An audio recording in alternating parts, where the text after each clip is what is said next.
Alors je suis avec Fabienne Roman, éveilleuse des apprentis sages. C'est important de le dire ça. Exact.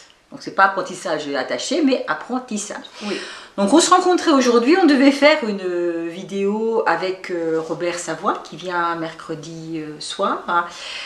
Problème technique, ça on n'est pas encore, la technologie c'est pas toujours top, donc on ne peut pas la voir malheureusement en direct, on l'a aperçu. Donc on va se débrouiller toutes les deux pour parler un petit peu de cette conférence qui aura lieu mercredi soir. Alors d'abord Fabienne, pourquoi... bonjour. Et bonjour Sophie, je suis contente que tu sois chez moi et que tu aies répondu à l'appel de transmettre le message de Robert. Oui. Alors pourquoi ce choix de faire venir Robert sur Caen déjà? Eh bien en fait, une amie a organisé sa venue sur Toulouse et j'ai donc eu connaissance de Robert Savoie à ce moment-là.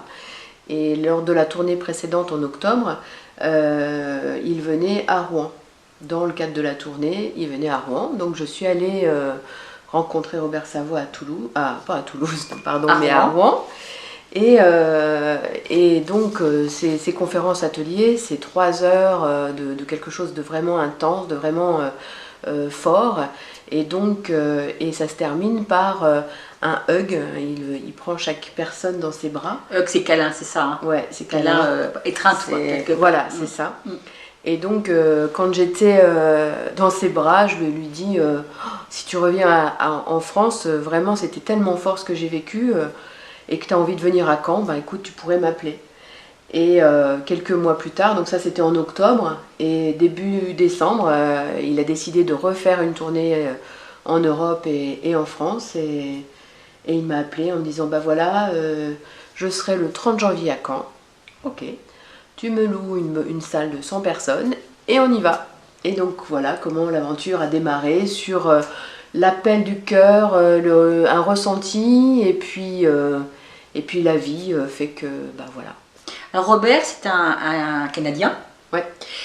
Qui a un parcours, son propre parcours de vie, qui l'a amené dans des situations peut-être compliquées. Il a vécu quelque chose de très lourd, et il parle beaucoup donc de pardon, de résilience. C'est quoi ce mot résilience? Alors le terme de résilience, c'est effectivement Boris Cyrulnik qui a initié ce concept, ou en tout cas qui a beaucoup écrit dessus. Et l'idée de la résilience, c'est en fait le chemin qui fait que d'une situation compliquée, d'accident de la vie, on en a découvert des atouts, des messages, surtout des richesses, et sur ce chemin de guérison que la situation difficile a fait jaillir, on est finalement quelqu'un de différent. Et donc la résilience, c'est tout ce parcours qui amène à pouvoir, moi j'appelle ça cadeau de la vie. En fait, derrière toutes les catastrophes de la vie, il y a des cadeaux. Et aller chercher le cadeau, c'est atteindre la résilience. C'est pratiquement apporter du positif dans les épreuves. C'est des épreuves qu'on nous rencontre. Il n'y a que tout ne nous arrive pas par hasard. Que ce sont des chemins de vie et que c'est venu sur notre chemin pour nous faire grandir. Donc ça veut dire que quand on arrive quelque chose de compliqué, il faut arriver à l'accepter, il faut arriver à le transformer en positif pour qu'on puisse continuer à avancer. Alors il n'y a pas de il faut, mais en même temps c'est le chemin de chacun effectivement. Et la manière la plus, comment dire, peut-être même confortable finalement, de vivre avec un accident de la vie, c'est de pouvoir avoir fait ce chemin de compréhension, d'acceptation, de recul, de colère, donc toutes les phases qui vont avec la situation désagréable qu'on vit, parce que nécessairement tous ces éléments-là sont nécessaires à faire pour qu'au final on se rende compte que derrière tout ça, il y a vraiment la richesse, quoi. Il y a vraiment je dirais presque l'essence, en fait, de ce qu'on a à vivre. On peut toute sa vie être en répétition de situations difficiles et être toujours le nez dans le mur, tout le temps. et en querelle contre ce mur dans lequel on se prend régulièrement. Ou alors, à force de se prendre le mur, on finit par prendre un peu de recul par rapport à ça et à se rendre compte que les murs qu'on a pris étaient là à chaque fois pour nous montrer qu'on avait une autre façon de voir les choses et qu'on était en capacité finalement de s'appuyer sur ce vécu douloureux pour faire autre chose. Et c'est ce que Robert nous montre effectivement, comment les différentes douleurs de sa vie, et il en a un certain nombre, font qu'aujourd'hui il est conférencier international, qu'il a écrit 5 livres, qu'il accompagne des multitudes de personnes en formation, en accompagnement, qu'il a déjà fait 3500 conférences de ce type-là au Canada, et qu'il arrive depuis l'automne dernier en France. Il parle aussi du pardon. Alors ça, c'est un vaste sujet. Le pardon, c'est quoi vraiment le pardon? Alors moi, je vais te donner ma définition en fait. Hein. Pour moi, le pardon, c'est l'acceptation. Si on sort des références judéo-chrétiennes auxquelles tu faisais référence, parce que effectivement ce mot-là est contextualisé de cette façon-là, pour avoir moi aussi avoir eu besoin de transcender, je dirais, des situations douloureuses et accéder à des pardons. Je dirais que pour moi c'est l'acceptation, c'est-à-dire que c'est le fait de pouvoir non pas agir en disant je te pardonne, je me pardonne, mais j'acquiers au fur et à mesure des étapes qui m'amènent au pardon ou à l'acceptation. J'ai finalement au fur et à mesure pu transformer la douleur, la colère, l'esprit de vengeance, enfin tous les sentiments humains qui sont normaux, pour en faire effectivement quelque chose qui va être accepté. Ça ne veut pas dire qu'on l'a mis dans un tiroir, ça veut dire qu'on sait qu'il est là et que c'est une richesse de plus. Et pour moi, le pardon, le pardon complet, c'est ça. Le pardon, on a quelque chose avec quelqu'un nous a fait quelque chose, on a fait quelque chose à quelqu'un. Le pardon, on peut aussi se dire, je ne peux l'accorder que si la personne me demande de lui accorder. Ça ne marche pas comme ça, si je t'écoute bien. Pas besoin qu'on me dise, est-ce que tu me pardonnes? Non, je peux, moi, le donner, l'offrir à cette personne sans qu'elle me l'ait demandé. Tout à fait. Oui, moi j'ai cette croyance-là, d'autant plus que il y a des situations où on ne peut pas demander le pardon. Je pense par exemple à un deuil qui génère de la colère, qui génère tous les sentiments qu'un deuil peut avoir. On ne peut pas demander à la personne qui est décédée de s'excuser. Ben non. C'est évident. Et pourtant, il y a un pardon à faire. Donc si on ne parle pas de pardon, moi je dirais il y a une acceptation à faire. Et une acceptation pas mentale, une acceptation avec toutes les dimensions du cœur, quoi. C'est-à-dire effectivement pouvoir intégrer que cet événement lourd de la vie était là et c'est comme ça. La personne qui est partie, elle ne l'a pas vraiment choisi. Comme elle n'a pas choisi, on peut pas lui demander pardon, on ne peut pas lui demander de s'excuser. Alors il faut bien trouver un autre aspect, parce que tant qu'on est dans la querelle, et là je lui en veux quand même, il exagère. J'ai vécu ça en me retrouvant à 33 ans, maman de 2 garçons de 4 ans et 3 mois. Comment en vouloir à mon mari d'être parti? Et pourtant, des fois, ça m'a traversé l'esprit, forcément.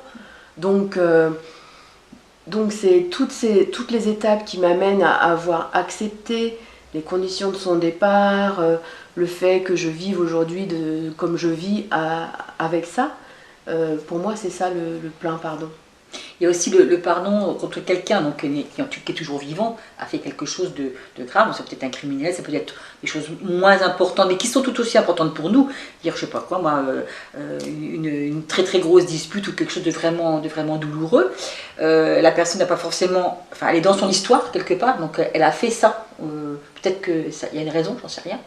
Est-ce que pardonner, c'est aussi redonner sa part à l'autre, dire que l'ami, ça ne s'appartient pas, tu m'as fait quelque chose, j'ai peut-être ma part à moi de responsabilité dans ce qui s'est passé, toi tu as ton histoire, je ne suis pas dedans, je ne sais pas trop pourquoi tu as fait ça. Est-ce que c'est ça aussi de pardonner, c'est d'accepter ce que nous on a vécu, mais que l'autre aussi est différent et peut-être été dans un autre trip, si on peut dire, notre histoire? Oui, oui, il y a de ça, ouais. Il y a de ça, effectivement.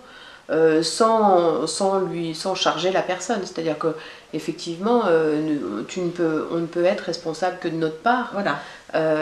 Et on ne peut pas assumer la méchanceté de quelqu'un ou le malheur de la personne qui a généré l'acte aussi incroyable que ça puisse être.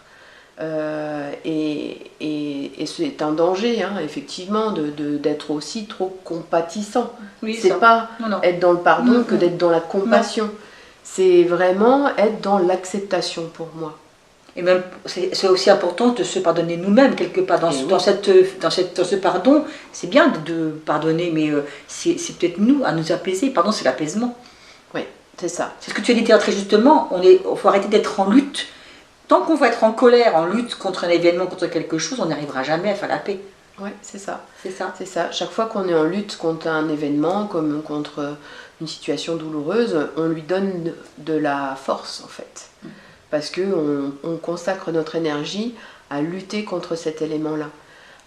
Alors que, en fait, l'accepter, c'est lui accorder une place à l'intérieur de soi et observer toutes les côtés merveilleux qui sont à côté. Hein. Soit on accepte qu'il y ait de l'ombre et on regarde toute la lumière, soit on focalise sur l'ombre en disant mais ça va pas, ça va pas, ça va pas. Et on continue de plonger dans l'ombre.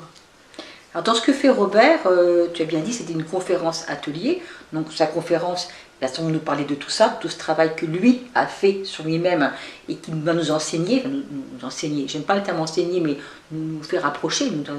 Mais il y a aussi derrière un atelier, enfin un atelier sur le pardon, sur la résilience, ça se passe comment ça? Enfin, sans dévoiler ce qu'il va faire, mais en quelques mots, comment il peut faire un atelier? Alors, il a associé conférence-atelier pour vraiment permettre aux personnes qui regardent les vidéos, le flyer, etc., que 3 heures d'intervention de Robert Savoie, c'est pas juste la transmission de son parcours. Même si, effectivement, elle est là. Mais c'est là où c'est excessivement fort et que j'ai vraiment eu envie de donner la chance au Canet de le rencontrer. Parce qu'en même temps qu'il transmet son parcours, il le fait avec une énorme sensibilité, beaucoup d'humilité, de profondeur, qu'à l'écoute de ce qu'il vit, on peut être dans la compassion, mais on peut aussi finalement être aussi dans « Ah mais donc à l'intérieur de moi ça me fait des trucs quoi, il se passe quelque chose en moi ». Il y a des petits espaces qui étaient peut-être un peu oubliés ou qui est peut-être un petit peu oubliés, je crois que c'est ça, fermés en tout cas, hein, mais peut-être oubliés. Il y a des petits espaces qui commencent à s'ouvrir. Donc juste dans le moment du partage, lorsqu'il transmet son parcours. Et au-delà de ça, dans un deuxième temps, dans ces 3 heures de conférence atelier, il propose par des petits exercices d'amener à plonger vraiment dans sa démarche, dans là où on en est, dans ce que l'on a à pardonner. Par ce temps-là qui nous est accordé, par des exercices qu'il va créer, qu'il adapte en fonction de son... qu'il va créer, qu'il a l'habitude de proposer, mais ce qu'il va créer, c'est ce qu'il va le proposer, puisque c'est quelqu'un de profondément relié. Donc ce qu'il va proposer va être en adéquation avec ce qui va se passer mercredi soir. Et donc par un chemin qui nous sera proposé individuellement, chacun en petit groupe, en binôme, je ne sais pas exactement ce qu'il proposera, va pouvoir cheminer à titre personnel. Et on va à sa conférence, on peut être en recherche de quelque chose, en se disant, ou on peut venir par curiosité et être quand même, comme tu dis, touché là. C'est pas magique, mais il a cette petite clé qui va peut-être effectivement dégripper, décoincer, et c'est pas, on va pas sortir en disant ah c'est miraculeux. Non, c'est peut-être le début d'un travail. Oui, il y a de fortes chances, enfin pour tout le monde, ça sera toucher quelque chose de très personnel. Et selon les personnes, ça peut être le début d'un travail, ou ça peut être carrément la mise en évidence de quelque chose qui va pouvoir, par la prise de conscience pendant cette conférence atelier, être juste accepté. Ça va être vraiment quelque chose de très individuel. C'est pour ça que ça se différencie beaucoup d'une conférence qu'on vient écouter, je dirais presque pour nourrir sa tête. Là, on est emmené dans quelque chose qui va nous emmener dans notre cœur pour pouvoir laisser aller nos émotions. Alors on va donc le rencontrer mercredi, c'est quand même, je pense, une rencontre importante que tu nous offres en le faisant venir sur Caen. Après, tu nous as dit qu'il terminait avec chaque personne par un hug, c'est ça? Il ne nous laisse pas partir comme ça. Voilà, c'est ça, ça fait partie de ces grandes qualités de cœur. Dans la mesure où on va être plongé dans nos émotions, il assure, il conforte dans ses bras avant de nous laisser repartir. Bien, on vous retrouve tous les deux mercredi soir. En tout cas, merci beaucoup de m'avoir reçu, Fabienne. Chaque rencontre, personnellement pour moi, est une avancée. J'ai plus qu'à dire à Robert qui va nous regarder, bienvenue à Caen. On l'attend. On a besoin de son éclairage aussi pour nous faire cheminer. Et puis, merci à tous les deux.